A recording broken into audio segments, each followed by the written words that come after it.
Shocking, right? Yeah, I know. This is wow for me to say this, but it appears that Colin Cowherd has ended his feud with Baker Mayfield, kinda, in some way, because he gave Baker props about how he's performing this season with the Buccaneers. Oh no, y'all gotta hear this. Y'all gotta hear this.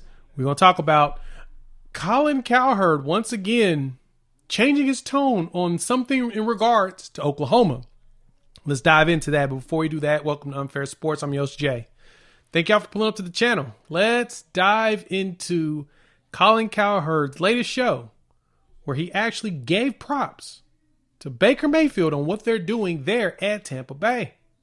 Y'all got to listen to it. It's about 4 minutes, but y'all got to hear all of this. I know many of you view my opinion on Baker Mayfield as one-sided and too harsh. But I will say this. I think actually everybody is underplaying the Baker Mayfield story. I really do. So this morning, I went and looked at the NFL standings. Currently in the playoff picture, there are two ways to get to the playoffs. Great quarterback or offensive coach. The only exception is the Seahawks, who have neither an offensive coach or a great quarterback. Everybody else, Ravens, Dolphins, Chiefs, Jags, Browns. Bills have Josh Allen. Colts have Shane Steichen. Niners, Eagles, Lions, Cowboys, Rams, Seahawks. So you say to yourself, well, Colin, the Bucs don't have a great offensive coach. No, but they have Baker Mayfield. And he was a number one pick.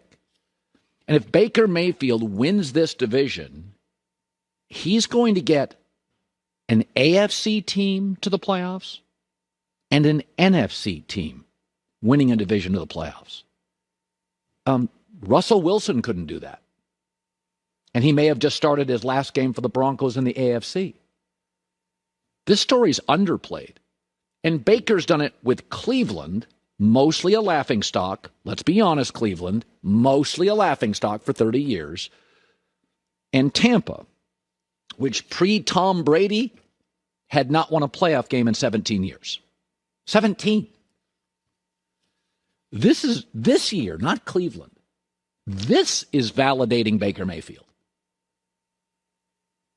This is because that Cleveland O-line, the Cleveland run game, Stefanski, he's doing it with a defensive coach that got run out of New York and has won less than half his games.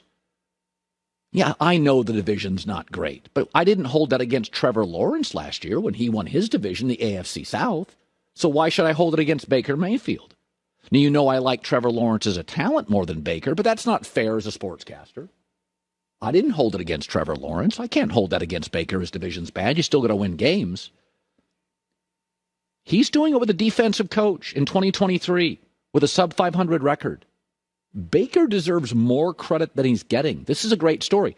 If the Buccaneers decided, if they make the playoffs, in my opinion they will, and they decided, we're not going to give away our future, we're going to roll it with Baker for 3 years. We're going to give him a big contract. I'm okay with it. And I'm also getting a much more mature Baker Mayfield. Now, he's always had a chip on his shoulder.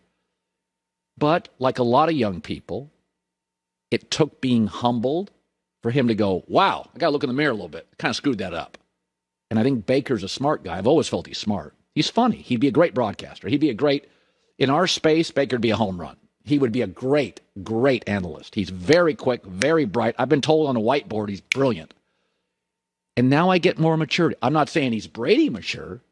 I'm not saying, but he's more mature. And so if they decided, hey, replacing Tom Brady's hard, right? Like really hard. Go ask the Patriots and Belichick. If Baker's the guy that gets a 4-year deal, I'm okay with it. I think this is the rare story that we're underselling the quarterback. This is a real thing. Browns, Tampa gets both to the playoffs. Hamlet. That doesn't say what you want. Well, what about Brady? Brady's the GOAT. You can give me examples of great players who have done it, but I think it's a real story.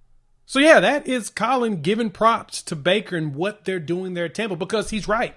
one of the big things to recognize in the situation is that offense is humming because of Baker Mayfield. They made a change at the offensive coordinator. They got rid of Byron Leftwich and made some changes defensively. They've seen some struggles with a defensive-minded coach that hasn't won a lot of ball games. Now, I think Todd Bowles is a solid coach, but he needs help. But keeping it a buck, look at what they've done this season, though. They're leading their division, which isn't that great of a division, but at the same time, a lot of changes have happened on this team. Baker's out there. He's thrown for 3,500 yards already and 26 touchdowns with only 8 picks.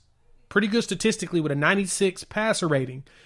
I was told by some fans that Mike Evans was going to have a horrible season with Baker throwing in the ball. And Mike Evans is literally in line to do what he typically does every season. He's got 73 catches, 1,100 yards, and 13 touchdowns. I think that's the most in his career in a season. I mean, yeah, 21, he had 14, so he's about to be at that point where he's got more touchdowns than any other season of his career. Yards-wise, he's in line with the 1,100 yards he's had over the last few seasons.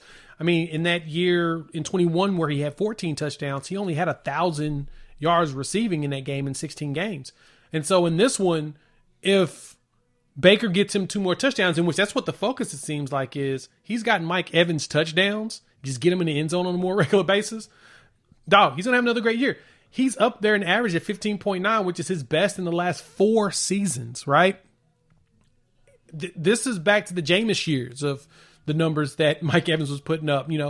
Even Tom Brady had him around this area, but the 70-something receptions, he's had 70 receptions every year since 2020.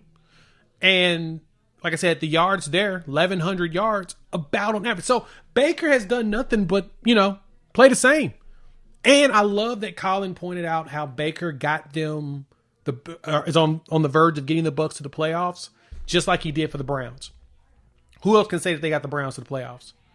Because I don't know very many people that can say they got the Browns to the playoffs, because the Browns don't go to the playoffs very often, right? Like, is that something that we can all agree upon? This year, they're doing well. And they put all that money into Deshaun Watson, he didn't even play, right?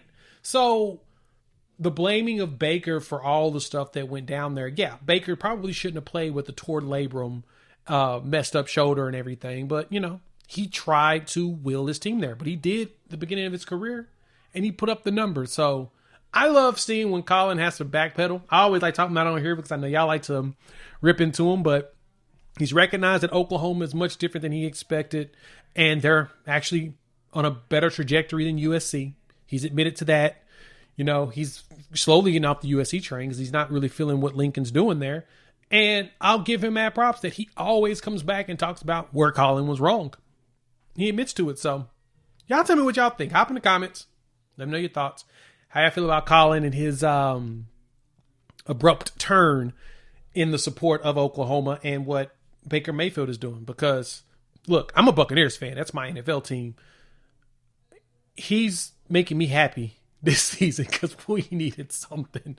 With the wide receiver room we have and the talent that we have, we just need a quarterback that will be willing to dish it around and make it happen. And with 26 touchdowns, only 8 picks, those few turnovers, yeah, Baker's giving us everything we needed right now.